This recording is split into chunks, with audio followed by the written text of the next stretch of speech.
Hello बच्चों, कैसे हो? वैसे तो अच्छे ही होंगे और भगवान से मैं प्रार्थना करती हूँ कि आप हमेशा अच्छे रहें।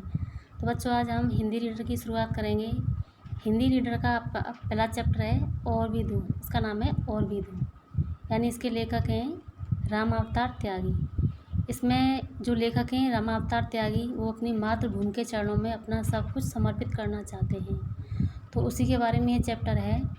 जैसे प्रस्तुत पाठ में कवि भारत माता के चरणों में अपना तन मन और जीवन समर्पित करने के बाद भी संतुष्ट नहीं हो पाता है। यानी जो लेखक है वो मातृभूमि के चरणों में अपना तन मन और जीवन समर्पित करता है, लेकिन फिर भी उसे कोई संतुष्टि नहीं है। वह अपने रक्त की बूंद बूंद भारत माता के चरणों में समर्पित करने पर भी अतृप्तता महसूस करता है।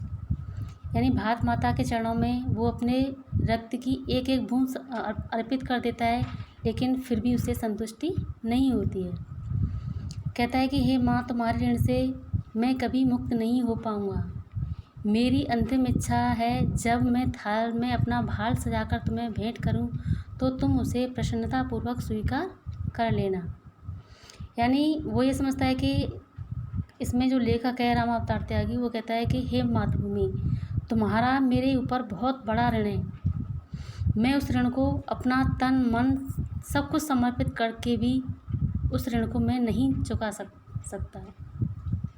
मेरी अंतिम इच्छा है, जब मैं थाल में भाल का मतलब होता है मस्तक, ठीक है, तो जब मैं थाल में अपना भाल सजाकर तुम्हें भेंट करूं तो तुम उसे प्रसन्नतापूर्वक स्वीकार कर लेना। इससे मुझे थोड़ा संतोष अवश्य मिलेगा। तो बच्चों, आपने सुना कि इसमें जो लेखक है वो मातृभूमि के चरणों में अपना सब कुछ समर्पित करना चाहता है और मातृभूमि का अपने ऊपर जो ऋण है उसको किसी भी तरह से चुकाना चाहता है, लेकिन सब कुछ समर्पित करने के बाद भी उसे संतुष्टि नहीं है। आगे हम इस कविता को पढ़ेंगे। जैसे मन समर्पित, तन समर्पित और यह जीवन समर्पित। इसमें कवि कहता है कि मातृभूमि के चरणों में मैं अपना मन समर्पित करता हूँ, अपना तन यानी शरीर को भी समर्पित करता हूँ, और यह जीवन समर्पित, और मैं अपना सारा जीवन मातृभूमि के चरणों में समर्पित करना चाहता हूँ देश की धरती, तुझे कुछ और भी दूँ।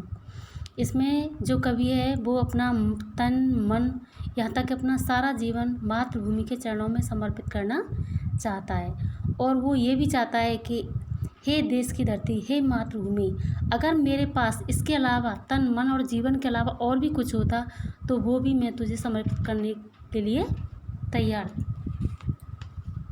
माँ, तुम्हारा ऋण बहुत है, मैं अकिंचन।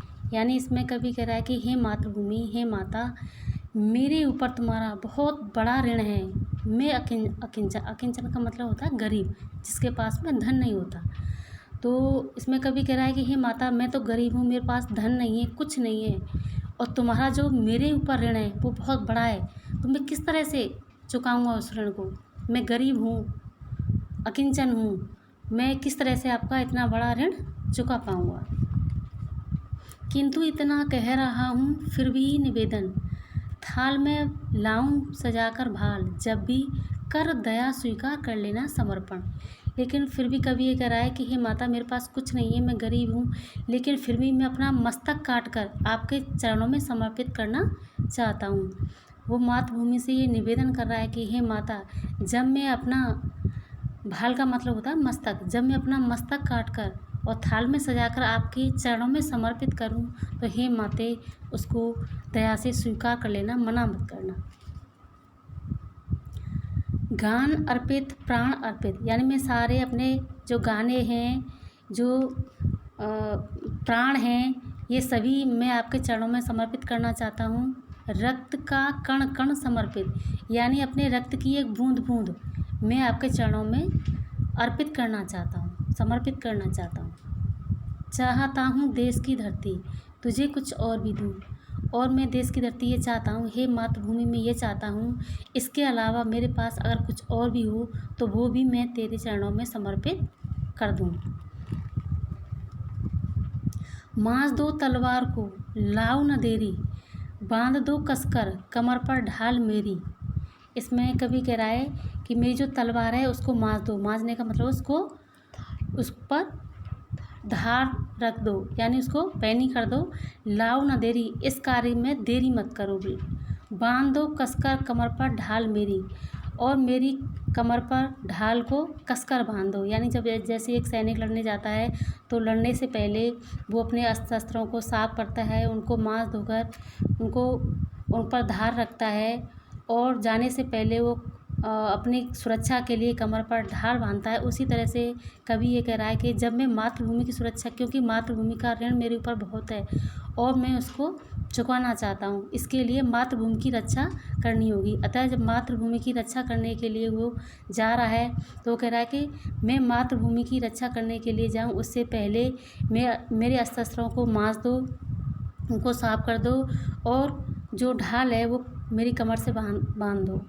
भाल पर मल दो चरण की धूल थोड़ी, भाल कहते हैं मस्तक, और मेरे मस्तक पर मातृभूमि की चरण की थोड़ी सी धूल का टीका लगा दो, तिलक कर दो।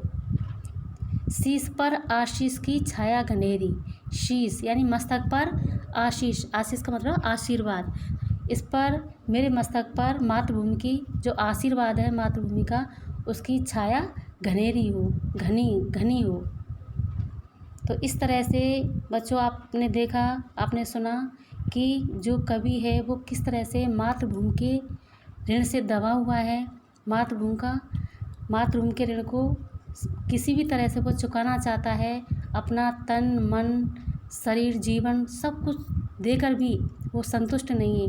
वो ये कह रहा है कि मैं तन मन अपना सारा जीवन, रक्त की कण कण सब कुछ देकर भी अगर मेरे पास इनके अलावा और कुछ भी होता तो वो भी मैं मातृभूमि के चरणों में समर्पित कर देता, फिर भी मैं मातृभूमि का ऋण नहीं चुका पाता।